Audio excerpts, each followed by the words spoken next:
नागपुर का ऐतिहासिक और भोंसले काली नगर देवी मंदिर आज्ञा राम देवी मंदिर इस वर्ष भी परंपरागत अश्विन नवरात्र महोत्सव का आयोजन धूमधाम से करने जा रहा है।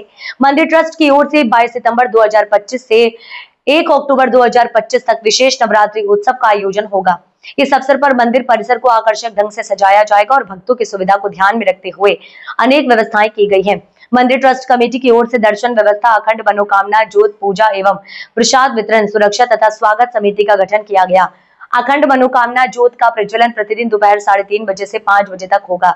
वहीं नौमी हवन पूजन और कन्या भोज का आयोजन 1 अक्टूबर को किया जाएगा। इसके अलावा 30 अक्टूबर को अन्नकूट एवं 56 भोग और 4 अक्टूबर को भव्य महाप्रसाद का आयोजन होगा, जिसमें हजारों भक्तों के शामिल होने की संभावना है। नवरात्र के दौरान प्रतिदिन सुबह 10 बजे और रात्रि 8 बजे देवी की आरती होगी तथा सांस्कृतिक और धार्मिक कार्यक्रमों का आयोजन भी किया जाएगा। इस भव्य आयोजन में शहर के मान्यवरों को आमंत्रित किया गया। ट्रस्ट के अध्यक्ष विनोद आष्टीकर, उपाध्यक्ष गिरिजा शंकर अग्रवाल, सचिव महेश कुमार, बद्री प्रसाद जी अग्रवाल सहित अन्य पदाधिकारियों ने सभी श्रद्धालुओं से अधिक संख्या में उपस्थित होकर देवी के दर्शन व कार्यक्रमों का लाभ लेने की अपील की है। सर, तुमचा परिचय द्या आणि येत्या नवरात्रीसाठी आगाराम देवी ट्रस्ट तर्फे काय काय तयारी करण्यात आलेली आहे याची माहिती सांगा। मी महेश कुमार गोयल, आगाराम देवी मंदिराचा सचिव या नात्याने यावर्षी भक्तांकरिता सगळ्यात महत्त्वाची बाब म्हणजे जे अखंड मनोकामना ज्योत आहे, त्या अखंड मनोकामना ज्योत या तांब्याच्या कलशामध्ये आपल्याला लावण्यात आलेल्या दिसतील। तांब्याचं एक आपल्या हिंदू संस्कृतीमध्ये एक अनन्यसाधारण महत्त्व आहे। यावेळेस मातीचं राहणार नाही, यावेळेस मातीचं नाही राहणार, यावेळेस ते कलश जे आहेत ते तांब्याचे राहतील आणि दिवा सुद्धा तांब्याचाच राहील। त्याच्याच मध्ये अखंड मनोकामना ज्योत मंदिर ट्रस्ट द्वारे प्रज्वलित करण्यात येईल।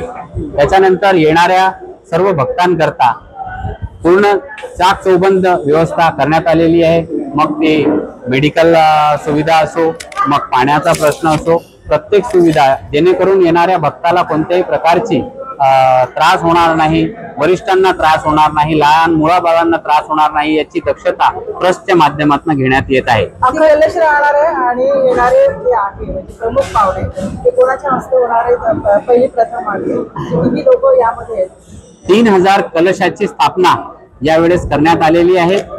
माननीय उच्च न्यायालयाचे न्यायमूर्ती तसेच माननीय केंद्रीय मंत्री महोदय तसेच मुख्यमंत्री महोदय माननीय देवेंद्र फडणवीस साहेब यांना निमंत्रण देण्यात आलेलं आहे आणि नागपूरचे या परिसराचे विधानसभेचे सदस्य आणि सर्व आमदारांना निमंत्रण देण्यात आले आहे। ठराविक वेळेत सगळे जे काही आपले निमंत्रित पाहुणे येतील त्यांच्या हस्ते मुख्य ज्योत प्रज्वलन आणि जो बाकीच्या ज्या 3000 ज्योत आहेत त्यांचं प्रज्वलन करण्यात येईल। तुम्ही भक्तांसाठी 9 प्रतिमांचा असं उल्लेख केलेला आहे, यावेळी विशेष आकर्षण राहणार आहे, काय आहे? आपण जसं बघतो की 9 दिवसांमध्ये रोज 9 रूप देवीचे आपल्याला पाहायला मिळतात। त्या 9 रूपी देवी मातेंचे एक मोठा फोटो आणि खूपच सुंदर फोटो आपल्याला या वेळेस पाहायला मिळणार आहे आणि तो गर्भगृहाच्या बाहेर आपण भिंतींवर लावण्याचा प्रयत्न आपला चालू आहे। येत्या 2 दिवसात त्या सगळ्या प्रतिमा इन्स्टॉल होतील। ते विशेष हे राहील जेणेकरून भक्तांना एक नवीन काय आवाहन करताय? भक्तांनी येऊन नवरात्रीमध्ये जसं गेल्या अनेक वर्षापासून भक्त इथे येऊन आपल्या मनोकामना हे करतात आणि ते आपल्या आयुष्यात सफल होतात। यावर्षी सुद्धा सगळ्या भक्तांनी यावं। हे सार्वजनिक मंदिर आहे, आम्ही त्यांच्या सेवेसाठी तत्पर आहोत।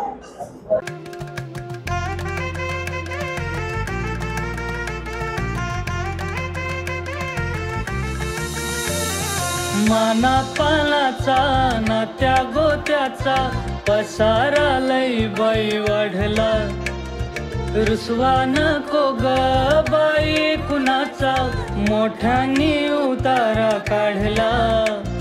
लगीन घाई सुचून देई खरेदीने पणा काढला,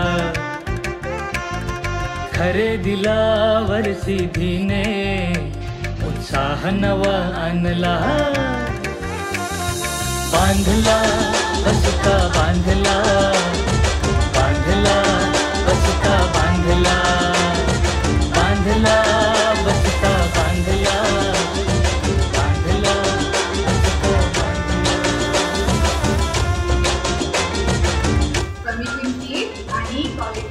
बरं का? और सिटी आहे तर शक्य